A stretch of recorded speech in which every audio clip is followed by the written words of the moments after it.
tarde a todos, ou bom dia, ou boa noite, dependendo de onde nos estejam a ver e a que horas. Este é o segundo episódio do programa Conversa Puxa Conversa, que estreamos neste novo canal Feira Liberal TV no último episódio. No último episódio que tivemos connosco Carlos Martins, candidato à Assembleia Municipal Santa Maria da Feira, e hoje connosco temos Carla Abreu, candidata à Câmara Municipal de Santa Maria da Feira. Boa tarde, Carla.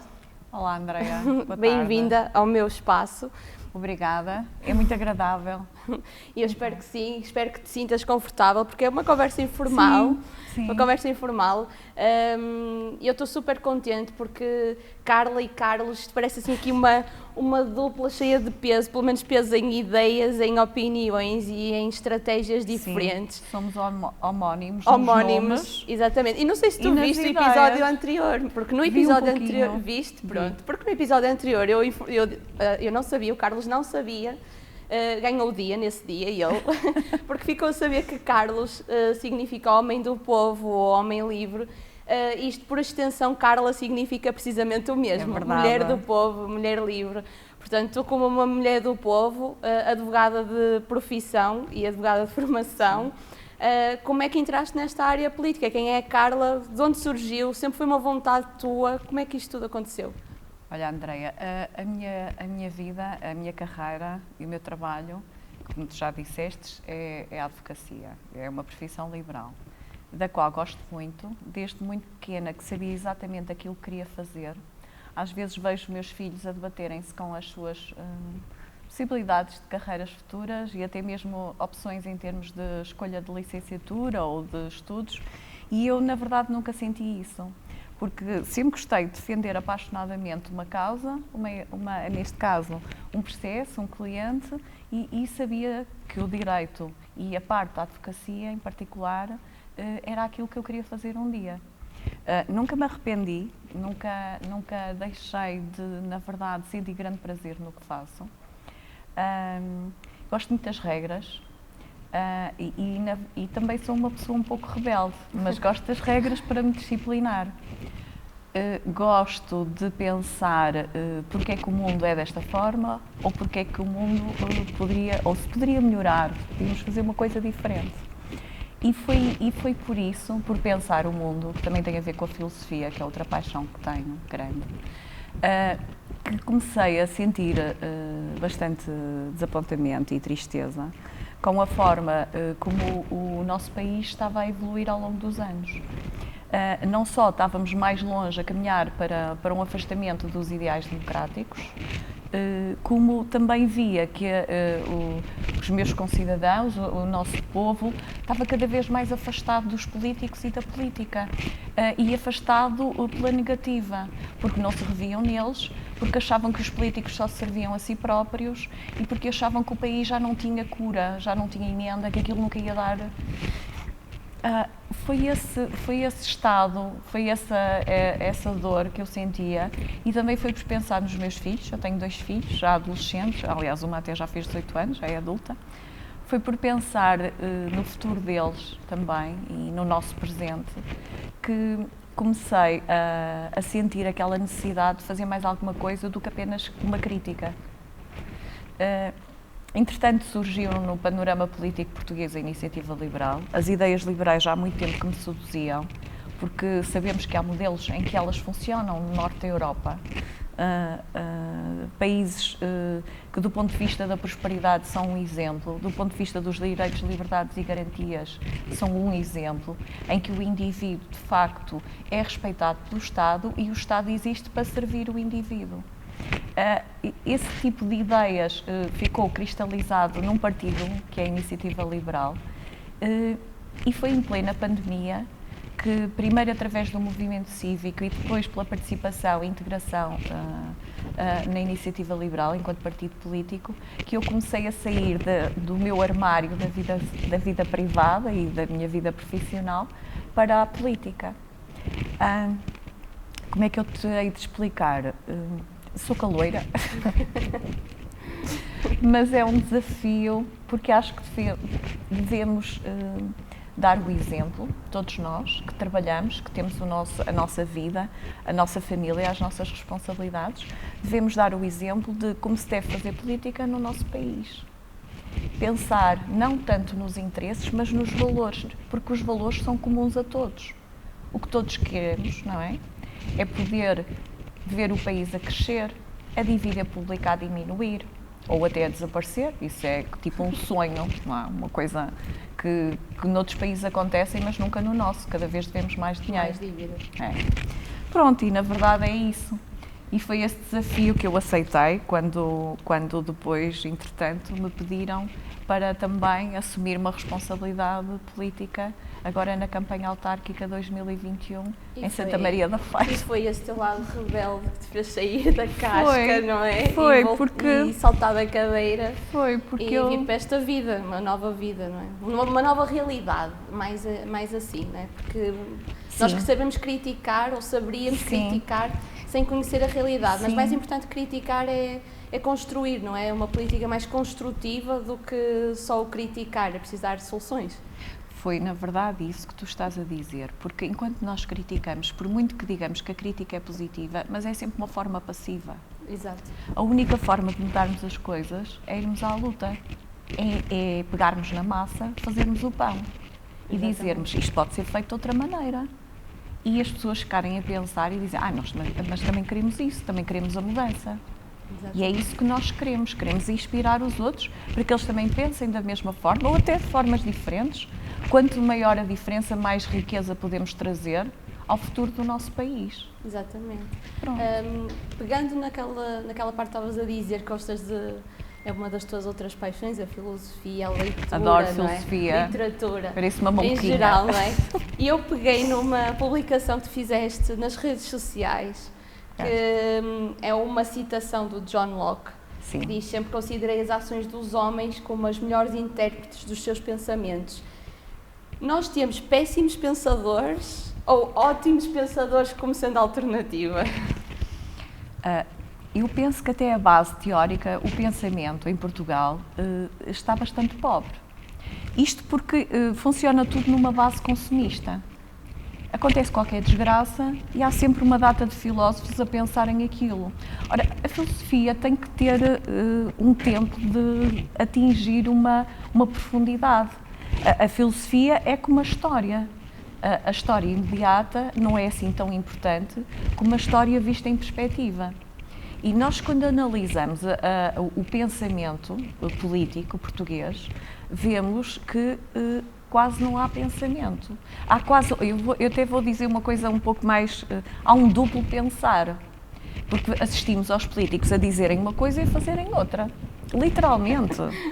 E deixam as pessoas doentes. As pessoas ficam assim, então mas ele diz que está a gerir a coisa pública e depois este negócio é ruinoso para a coisa pública, mas que critérios é que estiveram aqui a motivar estes atos tão insensatos? Por exemplo, coisas como a TAP, eu nem vou por aí, não é? Exatamente. Será que se justifica tanto dinheiro num país pobre?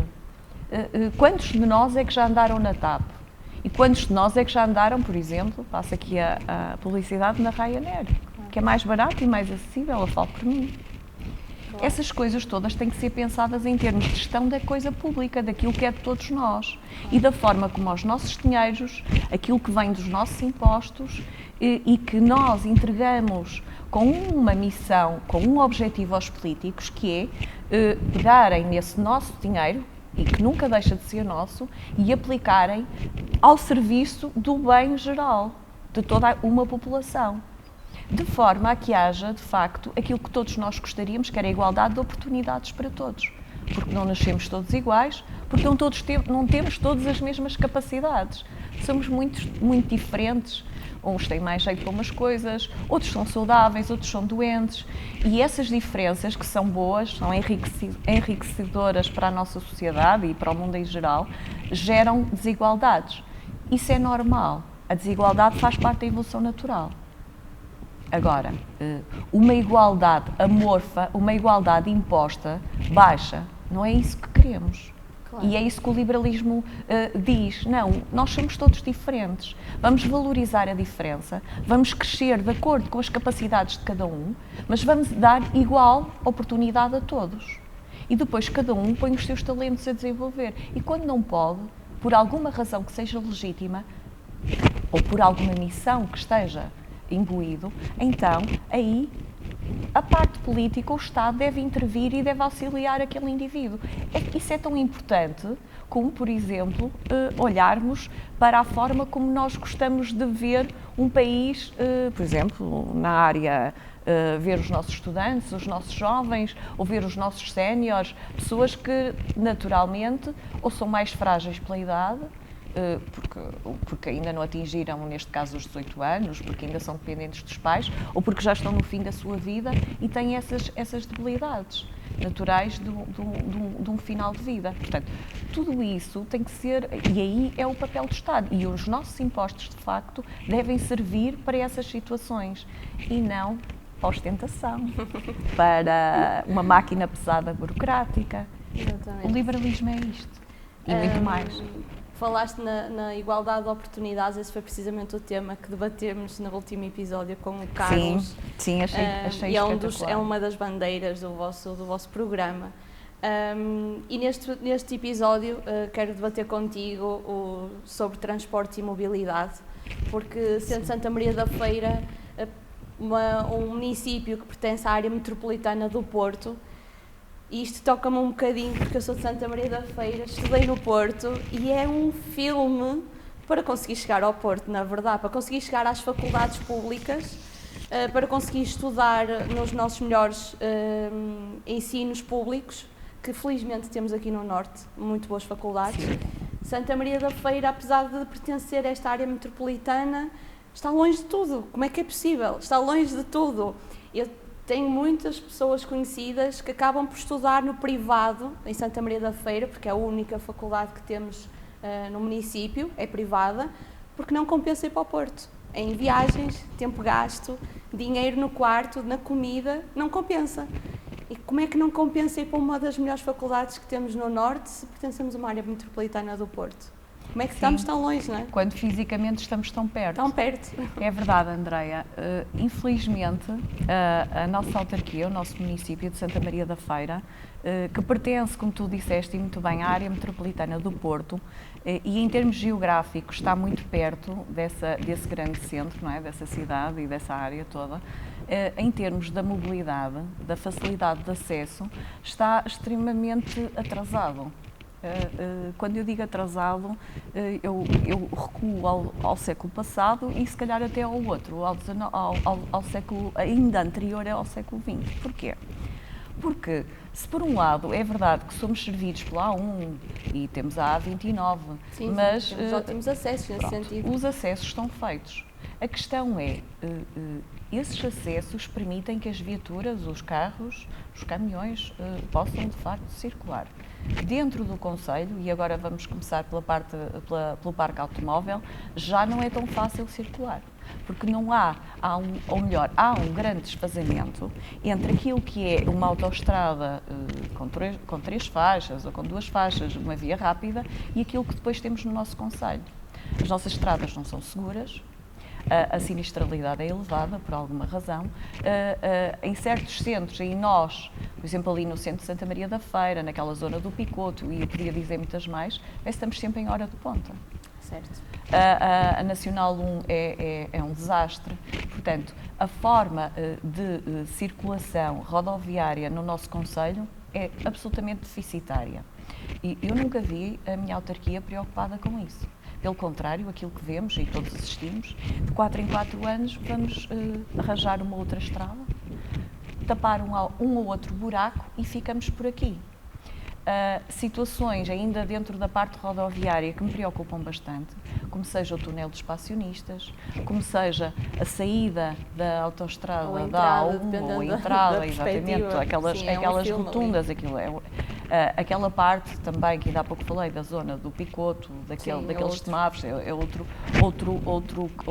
engarrafamento constante. Tudo isso precisava de soluções que nos permitissem avançar para este século. conseguirmos soluções de mobilidade. E eu não percebo porque é que o nosso município, que fala que há um projeto, que os anos passam, há sempre projetos, mas nunca passa nada para a concretização fáctica. Ficamos sempre nos projetos. Depois, isto falando em termos de mobilidade, não temos só as viaturas automóveis e nós, enquanto partido, a Iniciativa Liberal, temos uma grande preocupação em que haja meios alternativos de transporte. Por um lado, temos a questão da linha, e só temos aqui uma linha neste concelho, que é a linha férrea, que vai, portanto, de Espinho, neste caso, até um bocadinho além de Oliveira das Meias, que é a linha do Volga. Ora, a linha do Volga é uma linha antiga, que precisa de grandes obras de remodelação.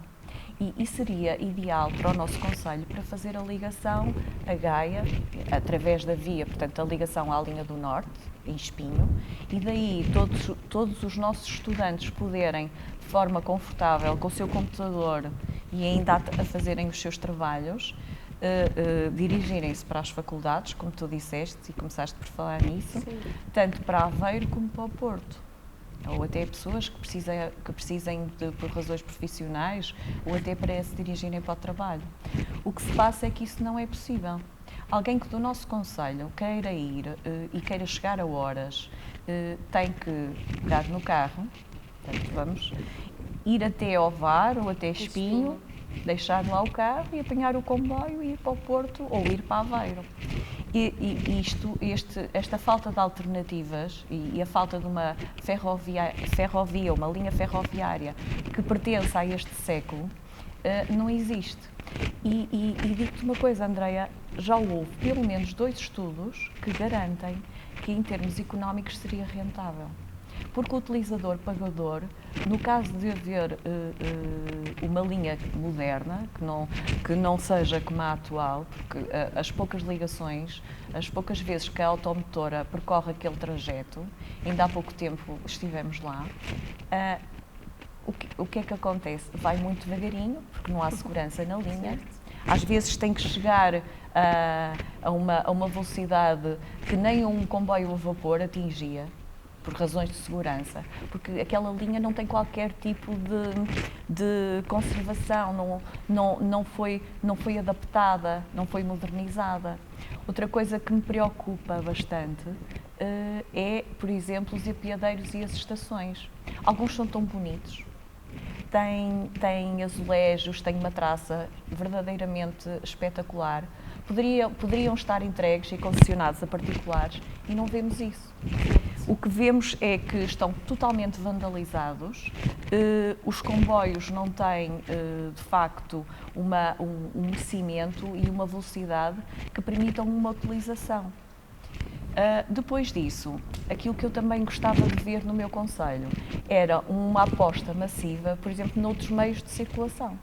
Neste caso, meios urbanos, estamos a falar, por exemplo, das bicicletas, estamos a falar das trotinetes. Era uma aposta que eu gostava que a nossa autarquia fizesse, não vejo. Há algumas ciclovias, são poucas, não há uma rede de ciclovia que já está construída, não é? Não há, isso é que é estarmos a pensar, eu por exemplo, vejo em certos países uma aposta enorme, mesmo no próprio passeio, tens a parte da estrada, depois tens o passeio e tens uma via junto ao passeio que é para que as bicicletas e outras formas de locomoção saudáveis possam ser utilizadas pelos cidadãos. Nós não temos nada disso. Vemos um ou outro ato isolado, mas não vemos uma coisa concertada em termos do futuro do nosso concelho. É uma pena. E acho que isso é uma coisa que a Iniciativa Liberal vai lutar e vai apostar. É uma pena porque estamos a perder, como falei com o Carlos, estamos a perder muitos jovens, muita população jovem. E se calhar também, aliás, por vários fatores, este é só mais um deles. É verdade. A mobilidade e a falta dela. E para concluir, tem aqui uma questão, porque está agora, saiu, não é bem um escândalo, mas está agora em alvoroço esse tema. Deixa-me só dizer uma coisa. Diz-me. Nós fizemos umas conversas sobre o futuro com os jovens. Sim. E uma coisa que me tornou, que me entristeceu, foi ouvir muitas daquelas estudantes, e eram brilhantes, todas dizerem a mesma coisa, a dificuldade que tinham em aceder, mesmo dentro do concelho, por exemplo, à escola. Porque os horários da transfeira, que é o transporte público para estudantes, não são adequados, nem têm a periodicidade necessária a que eles possam, de facto, chegar a horas e sair a horas. Verdade. Pronto. É também sentiste isso, é verdade, provavelmente? Eu tinha pouca oferta na minha zona de habitação. E a oferta que eu tinha já era de outro concelho, nem sequer do nosso concelho era, já era de outro concelho. E é a caminhoneta, né, chamadas as caminhonetas públicas, que só para eu ir à faculdade demorava mais de 1h30 de viagem, porque tinha que ir para Gaia, parar em todo lado, apanhar o metro, ficava cansada, daí que muitas vezes nem compensa, não é? O chamado não compensa, é pôr tudo em cima da mesa, e não é? volta tudo ao mesmo. E volta tudo ao mesmo. Na verdade, Santa Maria da Feira tem ali um poço de jovens e de talentos que realmente é preciso reter ou chamar, e este é só mais um dos motivos pelos quais eles saem, não é? É só mais um. É só mais dizes bem, mas a parte da mobilidade é muito importante. Mas para atrair investimento, não só. Verdade. Por exemplo, para respeitar os mais velhos com então agora depois da pandemia ficaram tão isolados. Era uma coisa maravilhosa que eles pudessem, por exemplo, dar um passeio ao castelo. Mas os desgraçados chegarem lá e depois para voltarem para as suas casas, se calhar perdem meio-dia ou perdem um dia inteiro. Diz assim, eles não têm mais nada que fazer, mas não é verdade, eles têm que tomar medicação a horas certas ou eles têm outras obrigações. Portanto, eles devia haver uma política inclusiva da nossa autarquia no sentido de alargar o leque de oferta para esse tipo de classes, de idades, de seres que, de facto, precisam de utilizar os transportes públicos. Certo. Agora, para concluir, Carla, e isto é uma polémica que saiu recentemente nas notícias, sim, está relacionado com a mobilidade e falo de todos os cidadãos que queríamos ir à feira fazer aceder a qualquer tipo de serviço, exames médicos, segurança social, o que for, tudo é pago. E agora saiu nas notícias a grande polémica do que o PIParques, não é? O PIParques apresentam a insolvência em tribunal. O que é que tens a dizer sobre isto? Olha, em relação aos serviços serem pagos, quando é prestado um serviço, nós achamos que sim, o princípio do utilizador-pagador, isto como preâmbulo, faz sentido. A questão é se o serviço faz sentido. Portanto, e essa questão, a nossa resposta da Iniciativa Liberal é: achamos que não. Não se justifica de forma nenhuma, não é do interesse da nossa autarquia, nem há necessidade, nem isso tem a ver com aquilo que preconizamos para o futuro, que é um centro, estamos a falar do centro da feira, com menos carros, com menos poluição, ambientalmente mais estruturado e portanto, livre daquilo que todos assistimos, que é chegarmos ali, estarem em carros por todo lado junto aos passeios e quando sabemos que há estacionamento não muito longe e estamos a falar de 200, 300 metros. Portanto, porquê é que havemos de pagar o estacionamento para chegar ao centro e porquê é que havemos de o pagar, neste caso, àquilo que tu falastes, à PIParques? A PIParques, nós achamos e fomos acompanhando esse dossiê junto à autarquia, porque isto já tem muitos anos. Foi um contrato que foi realizado entre a autarquia e uma empresa do concelho, a GES Patrícios, que entretanto dissolveu. Há ali uma segunda empresa, que é a PIParques, que foi constituída especificamente para esse serviço, não faz mais nada, é o único objeto, a única atividade é aquela. O que aconteceu foi que entre 2010 e 2018, 2019, todo o estacionamento que foi pago pelos munícipes que precisavam e que se deslocavam a Santa Maria da Feira e que utilizavam esses lugares, toda essa receita que estava contratualmente estipulado ficar uma percentagem de cerca de 60% para a empresa e 40% para o município, ficou para a empresa. A empresa não entregou esse dinheiro e o nosso município deixou as coisas, deixou correr. Portanto, passaram 10 anos, entretanto, houve aquilo que o município, neste caso o executivo camarário, o presidente da Câmara, chama uma renegociação. Não foi uma renegociação, a não ser que se entenda por renegociação um perdão eufemístico, porque mais de 500 mil euros, portanto meio milhão, foram perdoados desses dinheiros que eram devidos aos municípios, à Câmara, receita da Câmara, foram perdoados, isto de receita efetiva entrava. Depois, aqui, aquilo que me choca mais é o prémio do incumpridor e, entretanto, bem ou mal, e neste caso mal, como já te disse, esta empresa continuou a gerir, durante algum tempo cumpriu e neste momento aquilo que tu estavas a dizer, que é a última notícia, foi requerida a insolvência da P-Parques. O tribunal, penso que ainda não se pronunciou. Aquilo que nos espera ainda é uma incógnita, mas há duas alternativas. No caso da nossa Câmara resolver o contrato, durante algum tempo acho que vamos ficar bastante contentes, porque vamos deixar de pagar. No caso de não resolver o contrato, vamos andar a pagar uma massa insolvente, mais uma vez. Mais uma vez, sem garantias nenhumas. Portanto, já não falo da dívida acumulada, novamente, porque se apresentou à insolvência e tem apenas este objeto, significa que já não estava a cumprir o contrato. Certo. Carla, muito obrigada. Olha, isto, transporte e mobilidade, seria travar ou ultrapassar. Esperemos que ultrapassemos muita coisa e travemos a fundo em muitas outras. Portanto, Carla, eu agradeço imenso a tua presença no meu espaço, agradeço a tua conversa informal comigo. Haveremos de ter outras conversas, certamente, nos próximos episódios.